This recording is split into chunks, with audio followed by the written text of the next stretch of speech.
ಪ್ರೀತಿಯ ಓದುಗ ಬಂಧುಗಳಿಗೆ ಈ ನಿಮ್ಮ ಶಿಲ್ಪ ಎಂ ಶಿವಪಾರು ಮಾಡುವ ನಮಸ್ಕಾರಗಳು.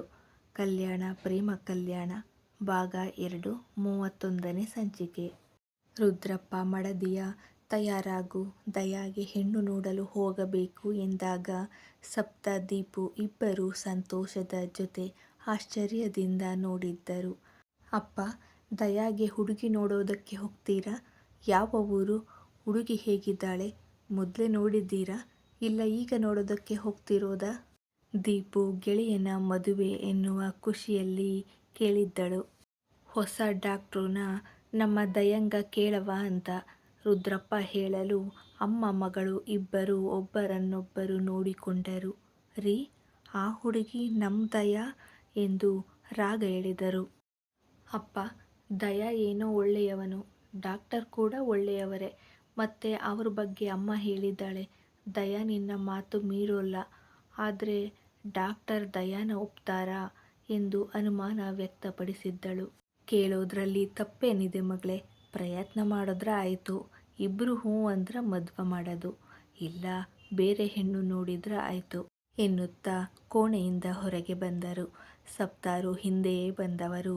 ರೀ, ಇಷ್ಟು ದಿನದಲ್ಲಿ ನೀವೇ ಖುದ್ದಾಗಿ ದಯಾಗೆ ಹೆಣ್ಣು ನೋಡೋದಕ್ಕೆ ಹೋಗಿಯೇ ಇಲ್ಲ, ಇವತ್ತೇನು ನೀವೇ ಡಾಕ್ಟರ್ ಬಳಿ ಮಾತಾಡೋದಕ್ಕೆ ಹೋಗ್ತಿದ್ದೀರಿ ಎಂದು ಕೇಳಲು, ಕೆಲಸ ಆಯ್ತದ ಅಂತ ಮನಸ್ಸಿಗೆ ಬಂದ್ರ ಅಲ್ವೇ ಗೌಡ್ತಿ ಹೋಗೋದು. ಇವತ್ತಿಗಂಟ ದಯಾಂಗ ಆ ಹೆಣ್ಣು ಸರಿ ಜೋಡಿ ಅಂತ ಅನ್ನಿಸ್ನೇ ಇಲ್ಲ. ಡಾಕ್ಟ್ರು ನೋಡಿದ್ಮ್ಯಾಕ ಸರಿಯಾದ ಜೋಡಿ ಅನ್ನಿಸ್ತು, ಅದಕ್ಕೆ ನಾನೇ ಹೊಂಟಿವ್ನಿ. ಈಗ ಹೊಂಡು ತಡವಾಯ್ತದ ಜಗ್ಗಂಗ ಹೇಳಿವ್ನಿ. ಡಾಕ್ಟ್ರು ಜೊತೆಗೆ ಮಾತಾಡಕ್ಕ ನಾವು ಬತ್ತಾವಿ, ಮನೇಲೇ ಇರಕ್ಕೆ ಹೇಳು ಅಂತ. ಲಘುನ ಬಾ ಎಂದು ಹೊರಗೆ ನಡೆದರು. ಸಪ್ತಾರು ದಯಾಗೂ ಡಾಕ್ಟರ್ಗೂ ಒಳ್ಳೆಯದಾದರೆ ಸಾಕು ಎಂದು ದೇವರಿಗೆ ಕೈಮುಗಿದು ಸೀರೆ ಬದಲಿಸಿ ಜಡೆ ಹಾಕಿ ಹೂವು ಮುಡಿದು ಹೊರಗೆ ಬಂದರು. ರುದ್ರಪ್ಪರ ರಥ ಡಾಕ್ಟರ್ ಮನೆಯತ್ತ ಸಾಗಿತ್ತು. ದಾರಿಯಲ್ಲಿ ಜೋಡಿ ಕಂಡವರೆಲ್ಲರ ಮೊಗದಲ್ಲಿ ನಗು ಮೂಡುತ್ತಿತ್ತು. 25 ವರ್ಷ ಆದ್ರೂವೆ ಅದೆಂಥ ಜೋಡಿ ಅಂತೀನಿ, ನೋಡಕ್ ಎರಡು ಕಣ್ಣು ಸಾಲಕ್ಕಿಲ್ಲ.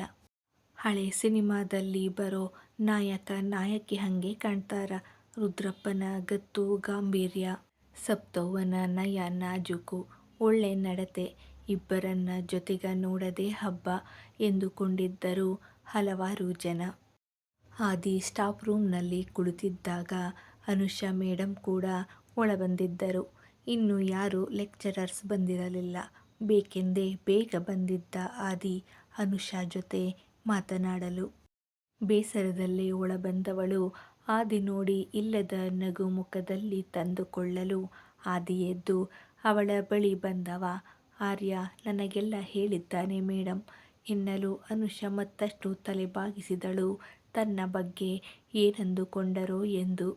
ಇದರಲ್ಲಿ ಯಾರದ್ದು ತಪ್ಪಿಲ್ವಲ್ಲ ಮೇಡಮ್, ನೀವ್ಯಾಕೆ ತಲೆ ಬಗ್ಗಿಸಿರೋದು? ಈ ವಯಸ್ಸಲ್ಲಿ ಇದೆಲ್ಲ ಇದ್ದದ್ದೇ, ಹೆಚ್ಚು ಯೋಚಿಸಬೇಡಿ. ನಾವು ಮೆಚ್ಚಿದವರು ನಮ್ಮನ್ನ ಮೆಚ್ಚಲೇಬೇಕಂತೇನಿಲ್ಲ ಅಲ್ವಾ? ಮತ್ತೆ ಆರ್ಯ 1 ವರ್ಷದ ಮುಂಚಿನಿಂದಲೂ ಅವನಿಯನ್ನ ಪ್ರೀತಿಸ್ತಿದ್ದಾನೆ. ಅವನನ್ನ ನೀವು 1-2 ಬಾರಿ ನೋಡಿ ಆಕರ್ಷಣೆ ಆಗಿರಬಹುದು. ಹೆಚ್ಚು ಚಿಂತಿಸಿ ನಿಮ್ಮ ಸಂತೋಷ ಹಾಳು ಮಾಡ್ಕೋಬೇಡಿ ಮೇಡಮ್. ನಿಮ್ಮ ಸಂಗಾತಿ ನಿಮಗೆ ಆದಷ್ಟು ಬೇಗ ಸಿಗಲಿ ಎಂದ. ಅನುಷಾ ತಲೆ ಮೇಲೆತ್ತಿ ಒಂದು ನಗು ನೀಡಿದ್ದಳು. ಬೆಳಗ್ಗೆ ಜಗ್ಗಪ್ಪ ಬಂದು ಅಣ್ಣಯ್ಯ ನಿನ್ ಜೊತೆಲಿ ಮಾತಾಡಬೇಕು ಅಂತ ಬತ್ತವ್ರ, ತಡವಾಗಿ ಆಸ್ಪತ್ರೆಗೆ ಹೋಗರಂತ ಎಂದು ಹೇಳಿ ಹೋಗಿದ್ದರು. ಅದೇನು ಮಾತು ಎಂದು ತಿಳಿಯುತ್ತಿಲ್ಲ. ಯೋಚನೆಯಲ್ಲಿಯೇ ತಯಾರಾಗಿ ಮೊದಲ ಬಾರಿ ಬರುವ ತನ್ನ ದೇವರಿಗೆ ಸಮಾನರಾದ ಜೋಡಿಗಳಿಗಾಗಿ ಸಿಹಿಯಾದ ಪಾಯಸ ಮಾಡಿ ಕಾದಿದ್ದಳು. ರುದ್ರಪ್ಪರ ರಥ ದೀಕ್ಷಾ ಮನೆ ಮುಂದೆ ಬಂದು ನಿಂತಿತ್ತು.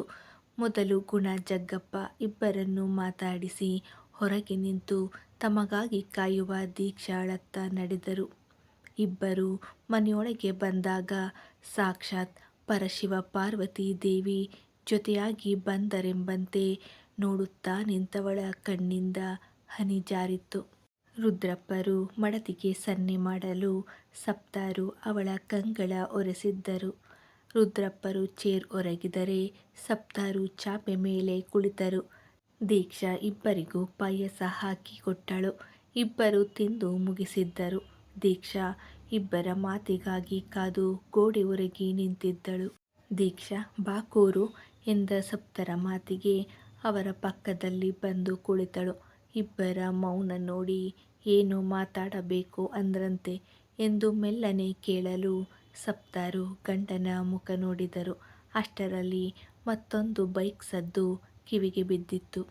ದಯಾ ಬಾಗಿಲಲ್ಲಿ ನಿಂತು ಮಾವಯ್ಯ ಎನ್ನಲು, ಬಾ ದಯಾ ಒಳಿಕ ಒಸಿ ಮಾತಾಡದು ಅದ ಎಂದಾಗ ಗೊಂದಲದಲ್ಲೇ ಒಳಗೆ ಬಂದವ ಕೈಕಟ್ಟಿ ನಿಂತ. ರುದ್ರಪ್ಪ ದೀಕ್ಷಾ ಕಡೆ ನೋಡಿದವರು ಪಾಯ್ಸ ದಯಂಗ ಇಲ್ವವ್ವ ಎಂದಿದ್ದರು. ದೀಕ್ಷಾ ಅವರ ಮಾತಿಗೆ ತನ್ನ ತಲೆಗೆ ತಾನೇ ಮುಟಕಿಕೊಂಡು ಅಡುಗೆ ಮನೆಯತ್ತ ಹೋಗಿ ಪಾಯಸ ತಂದು ಕೊಟ್ಟಿದ್ದಳು. ಇಬ್ಬರ ದೃಷ್ಟಿ ಸಂಗಮಿಸಿತ್ತು ಒಂದು ಕ್ಷಣ. ಡಾಕ್ಟ್ರವ್ವ ನಿಂತವ ಒಸಿ ಮಾತಾಡದದ, ನಿನ್ನ ವೈಯಕ್ತಿಕ ಇಸ್ಯ ಇದು, ಮಾತಾಡ್ಬೋದ ತಾಯಿ ಎಂದ ರುದ್ರಪ್ಪರಿಗೆ ಹೇಳಿ ಎಂಬಂತೆ ತಲೆದೂಗಿದ್ದಳು. ಇವ ದಯಾ ನಿಂಗೊತ್ತು, ನನ್ನ ಗೆಳೆಯ ಶೇಖರನ ಮಗ, ಭಾರಿ ಒಳ್ಳೆ ಗಂಡು. ಹುಟ್ಟಿ 2 ವರ್ಷಕ್ಕೆ ಅವ್ವನ್ನ ಕಳ್ಕಂಡು ತಬ್ಬಲಿ ಆಯ್ತು. ಅವರಪ್ಪ ಇನ್ನೊಂದು ಮದ್ವ ಆಗಕ್ಕಿಲ್ಲ ಅಂದ. ಅಜ್ಜಿಯೇ ಸಾಕಿದ್ದು. ನಮ್ ದೀಪು ವಾರಗಿನವ. ಇವ ಅವಳ ಜೊತಲಿ ನಮ್ಮ ಕಣ್ಮುಂದಿಯೇ ನಮ್ಮನಲೇ ಬೆಳೆದ್ನ. ಯಾಕೋ ವಿದ್ಯೆ ತಲೆಗ ಹತ್ನಿಲ್ಲ. ಹತ್ತೊಕ್ಕೆ ಪಾಠ ಹೋಯ್ತು. ಹೊಲ ಗದ್ದ ಅಂತ ನಿಂತ್ಕತು. ಹುಟ್ಟಿದಾಗಿಂದ ಇಲ್ಲಿ ತನ್ಕ ಯಾವತ್ತೂ ಒಂದೇಟು ತಿಂದಿಲ್ಲ ನನ್ನ ಕೈಲುವೆ. ಅಷ್ಟು ಒಳ್ಳೆ ಗಂಡು. ಆದ್ರ ಓದ್ನಿಲ್ಲ. ಹೆಣ್ಣಿಲ್ದಿರ ಮನ. ವ್ಯಾಸಾಯ ಅಂತ ಈಗಿನ ಹೆಣ್ಣು ಮಕ್ಕ ಅವನನ್ನ ಬ್ಯಾಡ ಅಂತಾವ. ನಮ್ ದೀಪುನೇ ಮದ್ವ ಮಾಡವು ಅಂತ ಅಂದ್ಕಂದಿ. ದಯಾನೇ ಬ್ಯಾಡ ಅಂದ್ಬಿಟ್ಟ. ಗೆಳತಿ ಅವಳು ಹೆಂಡ್ರಾಗಿ ನೋಡಕ್ಕ ಆಗೋಲ್ದು ಅಂದ. ಆಮ್ಯಾಕ್ ದೀಪುಗ ಅಕ್ಷಯ್ ಬಂದ್ರು, ಮದ್ವಾಯ್ತು. ಅದ್ಬಿಡು. ಈಗ ನಾನ್ ಬಂದಿದ್ದು ನಮ್ ದಯುನ್ನ ನೀನು ಮದ್ವ ಆದಿಯ ಕುಸು ಅಂತ ಕೇಳಾಕ. ನೀನುವೆ ಇದೇನಪ್ಪ ಓದಿಲ್ಲ, ಬೇಸಾಯ ಮಾಡವ, ಬ್ಯಾಡ ಅಂದ್ರ ಪರ್ವಾಗಿಲ್ಲ, ನೇರ್ವಾಗೇ ಹೇಳವ್ವ, ಬೇಸರ ಏನಿಲ್ಲ. ಆದ್ರ ನಿನ್ ಸ್ಥಿತಿನ ನಾವು ಬಳಸ್ಕತಾವಿ ಅಂತ ತೆಪ್ ತಿಳಿಬೇಡ ಅಷ್ಟೆ ಎಂದು ಮಾತಿಗೆ ವಿರಾಮ ಕೊಟ್ಟರು. ರುದ್ರಪ್ಪ ಒಂದು ವಾಕ್ಯ ಮಾತಾಡೋದೇ ಹೆಚ್ಚು. ಇವತ್ತು ದೊಡ್ಡ ಭಾಷಣ ಮಾಡಿದಂತೆ ಆಯ್ತು ಸಪ್ತರಿಗೆ. ದಯಾ ಮಾವಯ್ಯನ ಮಾತಿಗೆ ದೀಕ್ಷಾ ಮುಖ ನೋಡಿದ್ದ. ಅವರೊಪ್ಪುವರೆ, ನಾನೆಲ್ಲಿ ಅವರೆಲ್ಲಿ ಎಂಬಂತೆ ನೋಡಿದ್ದ. ಆದರೆ ಮನಸ್ಸು ಯಾಕೋ ಖುಷಿ ಖುಷಿಯಾಗಿತ್ತು. ಬೇರೇನೋ ನಿರೀಕ್ಷೆಯಲ್ಲಿತ್ತು. ದೀಕ್ಷಾ ಏನೂ ಹೇಳದೆ ತಲೆ ಬಗ್ಗಿಸಿ ಕುಳಿತಿದ್ದಳು. ದಯಾ ಎದೆಬಡಿತ ಜೋರಾಗಿತ್ತು ಅವಳ ಮೌನ ಕಂಡು. ರುದ್ರಪ್ಪರು ಉತ್ತರದ ನಿರೀಕ್ಷೆಯೇನೂ ಮಾಡಿರಲಿಲ್ಲ. ಈಗ್ಲೇ ಹೇಳಬೇಕು ಅಂತೇನಿಲ್ಲ ಕಣವ್ವ, ನಿನ್ನ ಜೀವನದ ಪ್ರಶ್ನೆ ಇದು. ನಿಧಾನುಕ್ಕ ಯೋಚನೆ ಮಾಡಿ ಹೇಳು ಸಪ್ತಾ, ಬಾ ಹೋಗವ ಎನ್ನಲು ನಾನು ಮಾತಾಡಬೇಕು ಎಂದ ದೀಕ್ಷಾ ಮಾತಿಗೆ ಮೂವರು ಅವಳತ್ತ ನೋಡಿದ್ದರು. ರುದ್ರಪ್ಪ ಮತ್ತೆ ಕುಳಿತರು. ಹೇಳು ಎಂಬಂತೆ. ನಾನು ದೀಕ್ಷಾ ಅನ್ನೋದು ಮಾತ್ರ ನಿಮಗೆ ಗೊತ್ತಿರುವುದು. ಆದ್ರೆ ಹಿಂದಿನ ಯಾವ ವಿಷಯವೂ ನಿಮಗೆ ಗೊತ್ತಿಲ್ಲ. ಅದೆಲ್ಲ ಹೇಳ್ಕೋಬೇಕು ನಾನು. ನಂತರವೂ ನೀವು ಇದೇ ಮಾತು ಹೇಳಿದ್ರೆ ನನ್ನದೇನೂ ಅಭ್ಯಂತರ ಇಲ್ಲ ಎಂದವಳು. ದೀರ್ಘ ಉಸಿರೊಂದು ಹೊರದಬ್ಬಿ, ನನ್ನ ಅಪ್ಪ ಅಮ್ಮ ಅಂದ್ರೆ ನನ್ನ ಹೆತ್ತವರು ಅಮೃತ, ಸನಿಲ್. ಅವರ ಒಬ್ಬಳೆ ಮಗಳು ನಾನು, ದೀಕ್ಷಾ ಎನ್ನಲು ಒಮ್ಮೆ ಸಪ್ತರು ರುದ್ರಪ್ಪರತ್ತ ನೋಡಿದರು. ಅವರು ಆಶ್ಚರ್ಯ ತೋರದೆ ಕುಳಿತಿರುವುದೇ ಅವರಿಗೆ ಆಶ್ಚರ್ಯ ತಂದಿತ್ತು. ದಯಾಗೆ ತಿಳಿಯಲಿಲ್ಲ ಅವರಾರೆಂದು. ಸುಮ್ಮನೆ ನಿಂತಿದ್ದ. ಮತ್ತೆ ಮುಂದುವರೆಸಿದಳು. ನಾನು ಅಪ್ಪ ಅಮ್ಮ ಅಜ್ಜಿ 4 ಸಂಸಾರ ನಮ್ಮದು. ನಮ್ಮ ಸುತ್ತಲಿನ ಜನ ಅಮ್ಮ ಅಪ್ಪನ ಬಗ್ಗೆ ಏನೇನೋ ಮಾತಾಡೋರು. ಆಗೆಲ್ಲ ಅಪ್ಪ ಅಮ್ಮ ಇಬ್ಬರು ಜಗಳ ಆಡೋರು. ಮೊದಲು ನನಗೆ ಅರ್ಥ ಆಗ್ತಾ ಇರಲಿಲ್ಲ. ಸುಮಾರು ನನಗೆ ಬುದ್ಧಿ ಬರುವವರೆಗೂ ನನಗೇನು ಗೊತ್ತಾಗಲೇ ಇಲ್ಲ. ನಂತರ ಗೊತ್ತಾಗಿದ್ದು, ನನ್ನ ಅಮ್ಮ ಮೊದಲೇ ಮದುವೆ ಆಗಿ ಮಗು ಹೆತ್ತ ನಂತರ ಎಲ್ಲ ಸಂಬಂಧಗಳ ತೊರೆದು ಹಳೆ ಪ್ರೇಮಿಯಾದ ನನ್ನ ಅಪ್ಪನ ಜೊತೆ ಓಡಿ ಬಂದಳು ಎಂದು, ನನ್ನಂಥ ಇನ್ನೊಬ್ಬ ಮಗಳನ್ನು ಬಿಟ್ಟು ಬಂದಳು ಎಂದು ತಿಳಿಯಿತು. ಅಮ್ಮ ಬಂದ ಮೇಲೆ ಅವರ ಮೊದಲ ಗಂಡ ಆತ್ಮಹತ್ಯೆ ಮಾಡಿಕೊಂಡು ಸತ್ತೋದ್ರು. ಅದು ಕೂಡ ತಿಳಿಯಿತು. ಅಮ್ಮನಿಂದ ಒಂದು ಕುಟುಂಬದ ನೆಮ್ಮದಿ ಹಾಳಾಯಿತು ಅಂತ ತಿಳಿಯಿತು. ಅಮ್ಮನಿಂದ ಒಂದು ಕುಟುಂಬದ ನೆಮ್ಮದಿ ಹಾಳಾಯಿತು ಅಂತ ತಿಳಿಯಿತು. ಅಕ್ಕ, ಅಪ್ಪ, ಅಮ್ಮ ಇಬ್ಬರನ್ನು ಕಳೆದುಕೊಂಡಳು ಅಂತ ತಿಳಿಯಿತು. ಅವಳ ಕೆಲಸದಿಂದ ಅವಳ ತಂಗಿ ಬಾಳು ಹಾಳಾಯಿತು ಅಂತ ತಿಳಿಯಿತು. ಅವರ ಜೀವ ಕೂಡ ಹೋಯಿತು ಅಂತ ತಿಳಿಯಿತು. ಎಲ್ಲಕ್ಕಿಂತ ಹೆಚ್ಚಾಗಿ ನನ್ನ ಜೀವ ಉಳಿಸಿಕೊಳ್ಳೋದಕ್ಕೋಸ್ಕರ ತಬ್ಬಲಿ ಮಗುವನ್ನು ಅಡ್ಡ ಇಟ್ಟು ದುಡ್ಡು ಮಾಡೋದಕ್ಕೆ ಹೋಗಿದ್ರು ಅಂತಲೂ ತಿಳಿಯಿತು. ನಾನು ಯಾಕೆ ಇಂಥವರ ಹೊಟ್ಟೆಯಲ್ಲಿ ಹುಟ್ಟಿದೆ ಅಂತ ಕೊರಗೋ ಹಾಗಾಯಿತು. ನಂತರದಲ್ಲಿ ಅವರನ್ನು ನೋಡೋದಕ್ಕೆ, ಮಾತಾಡಿಸೋದಕ್ಕೆ, ಅಪ್ಪ ಅಮ್ಮ ಅನ್ನೋದಕ್ಕೆ ಅಸಹ್ಯ ಆಗೋ ಹಾಗೆ ಆಯಿತು. ಇಬ್ಬರಿಂದಲೂ ದೂರ ಉಳಿದೆ. PUCಗೆ ಮನೆ ಬಿಟ್ಟು ಹಾಸ್ಟೆಲ್ ಸೇರಿಕೊಂಡೆ. ಅಪ್ಪ ಅಮ್ಮನ್ನ ದೂರ ಇರಿಸಿದೆ. ಪಾರ್ಟ್ ಟೈಮ್ ಜಾಬ್ ಸೇರಿದೆ. ನಂತರ ಅಜ್ಜಿ ಬಂದು ಒಂದು ವಿಷಯ ಹೇಳ್ತು. ನನ್ನ ಅಮ್ಮನಿಂದ ತನ್ನ ಅಣ್ಣನ್ನೇ ಕಳೆದುಕೊಂಡವರು ಅಣ್ಣನ ಮಗಳನ್ನು ತನ್ನ ಮಗಳಿಗಿಂತಲೂ ಹೆಚ್ಚಾಗಿ ಪ್ರೀತಿಸೋ ಜೀವವೊಂದು ನನ್ನ ಬದುಕಿಸಿದ್ದು, ಅವರ ದುಡ್ಡಿನಿಂದ ನಾನು ಬದುಕಿದ್ದು ಅಂತ ತಿಳಿಯಿತು. ನೋಡದೆಯೇ ಅವರು ನನ್ನ ದೇವರಾಗಿ ಬಿಟ್ಟರು. ಅವರೇ ಆಪರೇಷನ್ ದಿನ ಕೊಟ್ಟ 5 ಲಕ್ಷ ದುಡ್ಡನ್ನು ನನ್ನ ಹೆಸರಲ್ಲಿ ಬ್ಯಾಂಕಲ್ಲಿ ಇಟ್ಟಿದ್ರು. ಆ ದುಡ್ಡು ಮತ್ತು ಬಡ್ಡಿಯಿಂದಲೇ ನಾನು ಡಾಕ್ಟರ್ ಆಗಿದ್ದು. ಮನಸ್ಸಲ್ಲಿ ಅವರನ್ನು ನನ್ನ ದೇವರಾಗಿ ಆರಾಧಿಸಿದೆ. ಅವರನ್ನು ಒಂದೇ ಒಂದು ಬಾರಿ ನೋಡಬೇಕು ಅಂತ ತುಂಬ ಆಸೆಪಟ್ಟೆ. ಆದರೆ ಆಗಲಿಲ್ಲ. ಅಜ್ಜಿಯಿಂದ ಅವರ ಹೆಸರು, ಊರು ಎಲ್ಲ ತಿಳಿದುಕೊಂಡೆ. ಒಂದಲ್ಲ ಒಂದು ದಿನ ಅವರನ್ನು ನೋಡಲೇಬೇಕು ಅಂತ ತೀರ್ಮಾನ ಮಾಡಿದೆ. ಅದರ ಮಧ್ಯ ಅಪ್ಪ ಅಮ್ಮ ಆಕ್ಸಿಡೆಂಟ್ ಆಗಿ ತೀರೋದ್ರು. ಮಗಳಾಗಿ ಕರ್ತವ್ಯ ಮಾಡಿದೆ. ಆದರೆ ಒಬ್ಬ ಮಗಳಿಗೆ ತಾಯಾದವಳು ಇನ್ನೊಬ್ಬ ಮಗಳನ್ನು ತಬ್ಬಲಿ ಮಾಡಿದ್ದು ನನ್ನಿಂದ ಸಹಿಸೋದಕ್ಕೆ ಆಗಲಿಲ್ಲ. ಒಬ್ಬ ಒಳ್ಳೆ ಮನುಷ್ಯ ನನ್ನಮ್ಮನ ಕಾರಣದಿಂದಲೇ ಸತ್ತಿದ್ದು ಸಹಿಸೋದಕ್ಕೆ ಆಗಲಿಲ್ಲ. ಅದಕ್ಕೆ ಅವರು ಬದುಕಿದ್ದಾಗ ಎಷ್ಟೇ ಪ್ರಯತ್ನ ಮಾಡಿದರೂ ನಾನು ಅವರನ್ನು ಕ್ಷಮಿಸಲಿಲ್ಲ. ಅಮ್ಮನ ಮದುವೆ ಆದ ಮೇಲೂ ಒಂದು ಕುಟುಂಬದಿಂದ ದೂರ ಮಾಡಿದ ಅಪ್ಪನನ್ನು ನನ್ನಿಂದ ಕ್ಷಮಿಸೋದಕ್ಕೆ ಆಗಲಿಲ್ಲ. ಅದು ತಪ್ಪಾ ಸರಿಯಾ ಅದು ನನಗೆ ಬೇಕಿಲ್ಲ.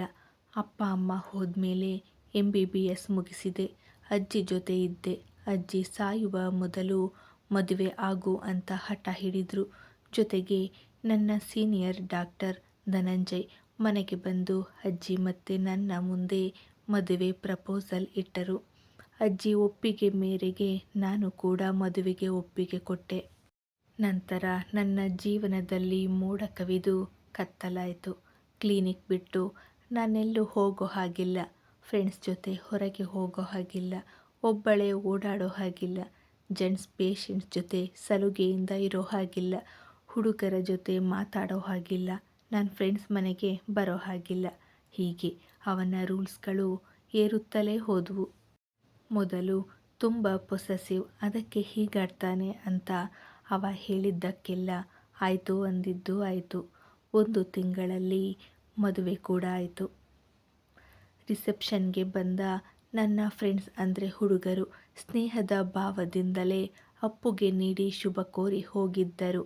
ಆಗ ಸ್ವಲ್ಪ ಮುನಿಸು ಬರಬಹುದು ಅಂತ ತಿಳಿದಿದ್ದೆ. ಆದರೆ ಅವನು ತುಂಬ ಕೆಟ್ಟದಾಗಿ ನನ್ನ ಮೇಲೆ ಭಾವನೆ ಮೂಡಿಸಿಕೊಂಡಿದ್ದ. ಇಬ್ಬರ ನಡುವೆ ಸುಂದರವಾದ ಕ್ಷಣಗಳ ಬುತ್ತಿ ಕಟ್ಟೋ ಆ ರಾತ್ರಿಯಲ್ಲಿ ಅವ ನನ್ನ ಜೊತೆ ನಡೆದುಕೊಂಡದ್ದೆಲ್ಲ ತುಂಬ ನೋವು ಕೊಡುವಂಥದ್ದೇ. ಅವನ್ಯಾಕೆ ನಿನ್ನ ತಪ್ಕೊಂಡ, ಇವನ್ಯಾಕೆ ನಿನ್ನ ಭುಜದ ಮೇಲೆ ಕೈ ಹಾಕಿದ್ದು, ನಿನಗೂ ಅವನಿಗೂ ಏನು ಸಂಬಂಧ? ನನ್ನ ಮುಂದೆಯೇ ತಬ್ಬಿಕೊಂಡವ ಜೊತೆಗೆ ಓದುವಾಗ ಇನ್ನೇನೇನು ಮಾಡಿರಬಹುದು. ಎಲ್ಲೆಲ್ಲಿ ಸುತ್ತಿದ್ದೀರಾ? ನಿನಗೂ ಅವರಿಗೂ ಏನು ಸಂಬಂಧ? ಅವರಲ್ಲಿ ನಿನ್ನ ಬಾಯ್ ಫ್ರೆಂಡ್ ಯಾರು? ಹೀಗೆ ಪ್ರಶ್ನೆಗಳ ಸುರಿಮಳೆ ಸುರಿದು ಹೋದವು. ಅಷ್ಟಾಗಿದ್ರೆ 10 ಸುಮ್ಮನಾಗಿ ಬಿಡ್ತಿದ್ದೆ. ಆದರೆ ತುಂಬ ಕೀಳಾಗಿ ಎಷ್ಟು ಜನ ಬಾಯ್ ಫ್ರೆಂಡ್ಸ್ ಇದ್ದರು ನಿನಗೆ? ಯಾವ ಹೋಟೆಲ್ಗೆ ಹೋಗಿದ್ರಿ? ಎಷ್ಟು ಅಭಾಷಣ ಆಗಿವೆ ಎಂದು ಕೇಳಿದಾಗ ನನ್ನಿಂದ ಸಹಿಸೋದಕ್ಕೆ ಆಗಲಿಲ್ಲ. ಅವನೆರಡು ಕೆನ್ನೆಗೂ ಬಾರಿಸಿದ್ದೆ. ತಿರುಗಿ ನನಗೂ ಹೊಡೆದ. ಅವನ ಗೆಳೆಯ ಒಬ್ಬ ನನ್ನ ಹೋಟೆಲ್ನಲ್ಲೇ ನೋಡಿದಂತಾಯಿತು ಎಂದ ಒಂದು ಕಾರಣ ಇಟ್ಕೊಂಡು ನನ್ನ ನಡತೆ ಬಗ್ಗೆ ಕೆಟ್ಟದಾಗಿ ಮಾತಾಡಿದ್ದ. ಇಬ್ಬರಿಗೂ ಮಾತಿಗೆ ಮಾತು ಬೆಳೆದು ಆ ಅರ್ಧ ರಾತ್ರಿಲಿ ಅವನ ಮನೆ ಬಿಟ್ಟು ಹೊರಗೆ ಬಂದು ಬಿಟ್ಟೆ. ಸರಿ ರಾತ್ರಿಯಲ್ಲಿ ನಡೆದು ಬಂದು ಅಜ್ಜಿ ಮನೆ ಬಾಗಿಲು ಬಡಿದಿದ್ದೆ. ಅಜ್ಜಿ ಮಡಿಲಿಗೆ ಬಿದ್ದು ಹತ್ತಿದ್ದೆ. ಬೆಳಗ್ಗೆ ಮತ್ತೆ ಬಂದಿದ್ದ. ಅಮ್ಮ ಅಪ್ಪನ ವಿಷಯ ತೆಗೆದು, ನೀನು ಇನ್ನೊಬ್ಬನ ನೋಡ್ಕೊಂಡಿದ್ದೀಯ, ಅದಕ್ಕೆ ಅರ್ಧ ರಾತ್ರಿಲಿ ಮನೆ ಬಿಟ್ಟು ಬಂದೆ, ಬಾಯಿಗೆ ಬಂದಂತೆ ಹೀಗೆ ಮಾತಾಡಿದ್ದ. ಮತ್ತಲ್ಲಿ ಜಗಳ ಆಯಿತು. ಅಜ್ಜಿ ನನ್ನ ಸಹಾಯಕ್ಕೆ ನಿಂತು ಬೈದು ಕಳುಹಿಸಿದ್ರು. ಆದರೆ ಅದಾದ ಒಂದು ವಾರದಲ್ಲಿ ಅಜ್ಜಿ ನನ್ನ ಬಿಟ್ಟು ಹೊರಟೋದ್ಲು. ಮತ್ತೆ ಅವನ ಕಾಟ ಶುರುವಾಯಿತು. ಹೋದಲ್ಲಿ ಬಂದಲ್ಲಿ ಹಿಂದೆಯೇ ಬರ್ತಿದ್ದ. ಕೆಟ್ಟದಾಗಿ ಮಾತಾಡ್ತಿದ್ದ. ಯಾರ ಜೊತೆ ಮಾತಾಡಿದ್ರೂ ಅವರ ಜೊತೆಯೇ ಸಂಬಂಧ ಕಟ್ಟಿಬಿಡ್ತಿದ್ದ. ಅವನಿಂದ ರೋಸಿ ಹೋಗಿ ಡೈವರ್ಸ್ ತಗೊಂಡೆ. ಆದರೂ ಅವನ ಕಾಟ ತಪ್ಪಲಿಲ್ಲ. ಅದೇ ಸಮಯಕ್ಕೆ ಶಿಶುಪಾಲ್ ಸರ್ ಹಳ್ಳಿಯಲ್ಲಿ ಕೆಲಸ ಕೊಡಿಸಿದ್ದು. ಹಳ್ಳಿ ಹೆಸರು ಭೀಮನಹಳ್ಳಿ ಎಂದ ತಕ್ಷಣ ಮೊದಲ ಮೂಡಿದ್ದು ನನ್ನ ಆರಾಧ್ಯ ದೈವ. ಅವರನ್ನು ನೋಡ್ತೀನಿ ಅಂತ ಖುಷಿಯಾಗಿ ಆಕಾಶದಲ್ಲಿ ಹಾರಿಬಿಟ್ಟೆ. ನನ್ನ ಪುಣ್ಯವೋ ಏನೋ ಬಂದ ದಿನವೇ ಅವರ ದರ್ಶನ ಸಿಕ್ತು. ಜೊತೆಗೆ ಅವರ ಪೂರ್ತಿ ಕುಟುಂಬ ನೋಡಿದೆ. ನನ್ನ ಅಕ್ಕನ ನೋಡಿದೆ. ಅವರ ಮನೆಯಲ್ಲಿ ಊಟ ಮಾಡಿ ಸಾರ್ಥಕತೆ ಪಡೆದೆ. ಇಲ್ಲಿಗೆ ಬಂದ ಮೇಲೆ ಮೋಡ ಕರಗಿ ಸ್ವಲ್ಪ ಬೆಳಕಾಯಿತು ನನ್ನ ಬಾಳು. ನಾನು ಯಾರು ಅಂತ ಈಗ ನಿಮಗೆ ಗೊತ್ತಾಗಿರಬೇಕು. ನಿಮ್ಮ ಅಣ್ಣನಿಗೆ ಮೋಸ ಮಾಡಿ ಹೋದ ಅಮೃತ. ದೀಪು ಅಕ್ಕನ ತಬ್ಬಲಿ ಮಾಡಿದ ಅದೇ ಅಮೃತ ಮಗಳು ನಾನು. ಈಗಲೂ ನನ್ನ ಮೇಲೆ ಇದೇ ಪ್ರೀತಿ ಕಾಳಜಿ ತೋರಿಸ್ತೀರಾ? ನೀವು ನಿಂತು ನನ್ನ ಮದುವೆ ಮಾಡ್ತೀರಾ? ನೀವು ನಿಮ್ಮ ಕುಟುಂಬ ನನ್ನ ಮೇಲೆ ಕೋಪ ತೋರೋದಿಲ್ವಾ? ಮದುವೆ ಮಾತುಕತೆ ಮುಂದುವರೆಸ್ತೀರಾ ಎಂದು ಕೇಳಿದವಳ ಮನದಲ್ಲಿ ಭಯವಿದ್ದರೆ ಕಣ್ಣಲ್ಲಿ ನೀರು ನಿಲ್ಲದೆ ಸುರಿಯುತ್ತಲೇ ಇತ್ತು.